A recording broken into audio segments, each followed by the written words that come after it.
Bem-vindos a mais um vídeo do canal Barca do Caronte. No vídeo de hoje vamos falar de um assunto que por vezes pode ser um pouco polêmico, e ele é ética e responsabilidade na magia. Então, entregue-me suas dracmas, pois a viagem vai começar. Diga-nos. Esse é um assunto que por vezes gera uma certa polêmica. Por quê? Por conta das diferentes correntes de pensamento dentro do ocultismo, da espiritualidade, dentro da magia de forma geral. Você vai encontrar diversos adeptos que têm uma determinada postura com relação à responsabilidade e à ética, e um outro grupo que tem um posicionamento extremamente contrário ao primeiro, né?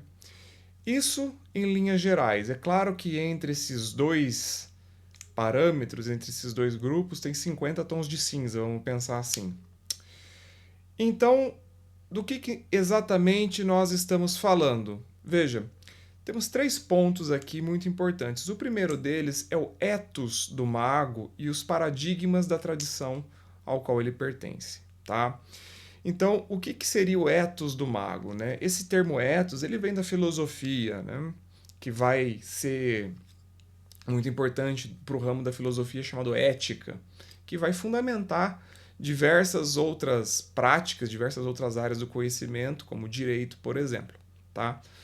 Bom, então o que seria esse ethos? É a nossa conduta, né? Eu estou falando de uma forma muito simples, tá? Muito simplificada aqui para o nosso trabalho.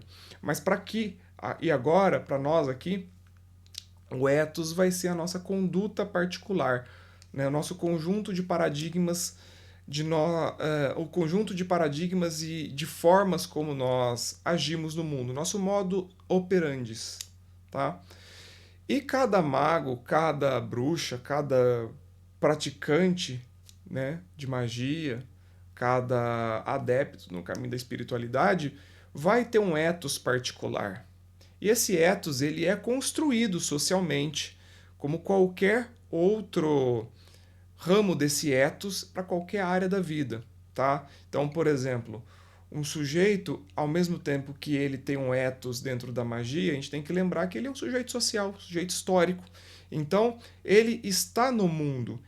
Então, ele vai ser influenciado pelo meio, ele vai ter contato com correntes de pensamento, correntes políticas, filosóficas, o ambiente onde ele está. Então, tudo isso vai influenciar o ethos pessoal dele e também vai se refletir na sua forma de pensar e praticar a magia, tá?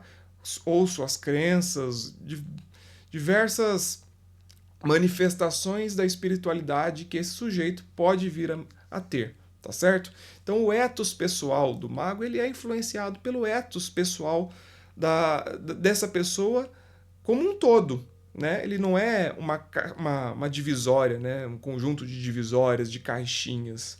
Então, quem você é socialmente, historicamente, quanto sujeito, vai influenciar na forma como você enxerga a magia. Então, o seu ethos ele vai ser produto da sua tradição, da sua religião, do seu caminho espiritual, mas também produto da educação que você teve, produto da sociedade que você vive, do tempo que você vive, dos círculos sociais ao qual você frequenta, tá?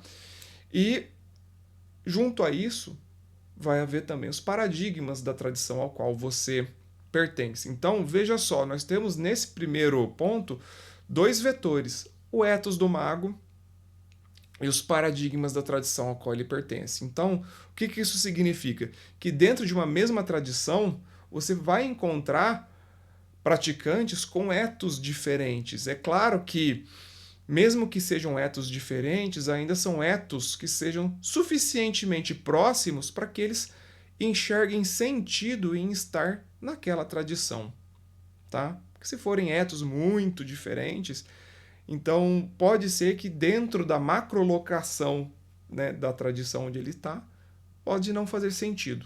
Então vai haver diferenças, mas ainda assim, pensando em indivíduos dentro da mesma tradição, esse ethos, né, em magia ainda vai ser algo mais ou menos próximo, tá?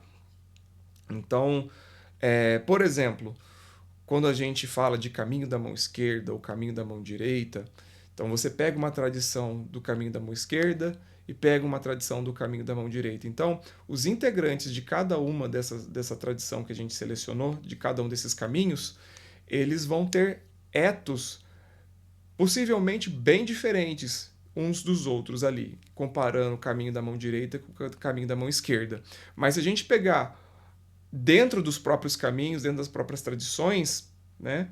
Caminho da mão direita pega lá uma tradição, caminho da mão esquerda pega lá uma tradição e vê os integrantes entre si, eles podem ter etos bem próximos. Então, essa história do etos ele também vai conduzir a nossa prática em magia, tá certo? Bom, e por que isso é importante? Porque esse ethos ele vai trazer para nós uma série de outros desdobramentos, como por exemplo a nossa ética em magia e nossa ética com a magia em relação ao mundo ao qual a gente pertence, tá certo? Bom, e por que isso é importante? Veja, a parte polêmica que vai entrar na questão de se um determinado sujeito se poda demais, se ele não se poda demais, se na verdade ele é podado pela tradição dele, pelas crenças dele, porque tudo isso forma o ethos. Então você vai ter uma corrente de pensamento que pode vir falar: não, você tem que fazer o que você quer, você tem que ser livre. E você vai ter outra corrente de pensamento que vai falar assim: não, calma lá, você é livre, mas você tem que ter uma certa responsabilidade para atuar, porque você tem que tomar cuidado para não violar o livre-arbítrio alheio. E outras tradições vão falar: não, cada um por si e vamos nessa. Né? Diferentes tradições, diferentes formas de pensar, diferentes etos. Tá? Bom, e o segundo ponto, o segundo vetor desse nosso estudo de hoje, né? Leis estruturantes da realidade. Então, esse é um outro ponto importante, por quê? Porque muito desse ethos também vai estar vinculado a uma questão de causa e consequência. Então você vai ter tradição que vai falar assim: olha, tudo que você faz vai gerar um retorno para você, uma consequência. E vai ter tradição que vai falar assim: não, não existe isso. O que existe, na verdade, são as nossas próprias ações, que se nós não fizermos elas de uma forma eficiente, não tivermos uma boa performance nela, na verdade são os nossos próprios erros de operação que vão causar as tais consequências. Tá? Então, novamente, visões diferentes de ethos, tá certo? E bom, como eu havia mencionado já logo no início do canal, quando fizemos esse primeiro vídeo, esse é um canal de orientação Rosa Cruz, porque eu sou Rosa Cruz e também sou kardecista. Então, por que eu fiz, né, questão de dizer isso já logo lá nos primeiros vídeos?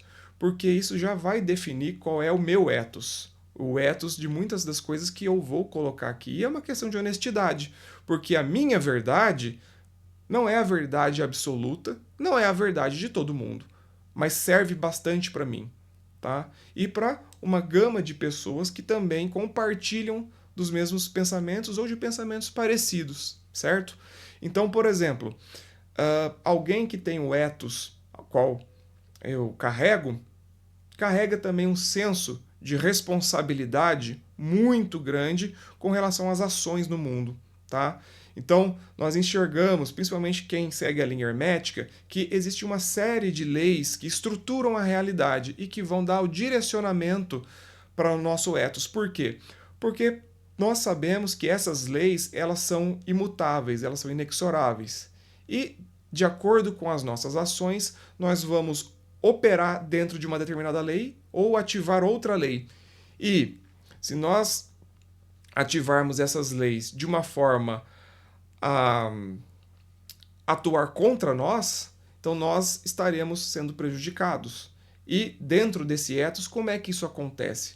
Quando nós mudamos o pendor da balança. Então, é aí que vem a ideia de lei de causa e efeito dentro desse ethos mais rosacruciano, mais kardecista, né? São tradições diferentes, mas que conversam em certo grau, principalmente na questão do ethos. Então, existe uma lei hermética, né? Você vai encontrar no Kybalion. Essa lei hermética ela é chamada de lei do ritmo, né? Tudo no universo é cíclico, tudo opera em ritmo. A medida à esquerda é a mesma medida compensada à direita. Algo nesse sentido, tá? Não tenho de cabeça aqui todo o texto, mas parafraseando é isso. Então o que acontece? É o pendor da balança. A medida à esquerda é a medida à direita. Então, conforme você, com as suas ações, pende a balança para um lado, a tendência do cosmos é fazer pender para o outro. Tá? E isso vai valer tanto para boas ações quanto para ações que venham a trazer sofrimento para o mundo. Então, essa perspectiva de ethos, através dessa lei cósmica, né, dessa lei hermética, a lei do ritmo, ela vai desdobrar na lei da compensação, na lei de causa e efeito, que governa esse ethos pessoal que eu carrego e que a tradição que eu a qual eu pertenço também carrega, tá certo?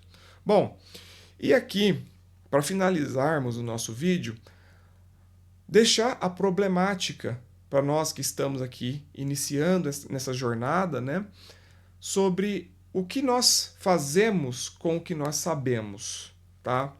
Nossas práticas, a nossa magia, os nossos estudos, o que eles revertem para o mundo ao nosso redor?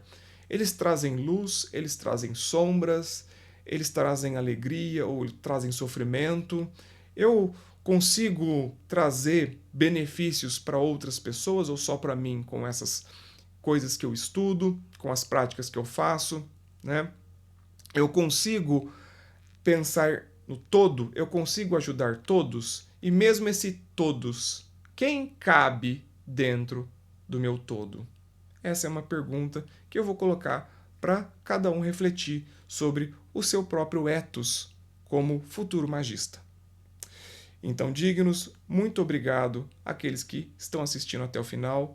Muito importante, curtam, compartilhem, se inscreva e até o próximo vídeo. Um grande abraço a todos.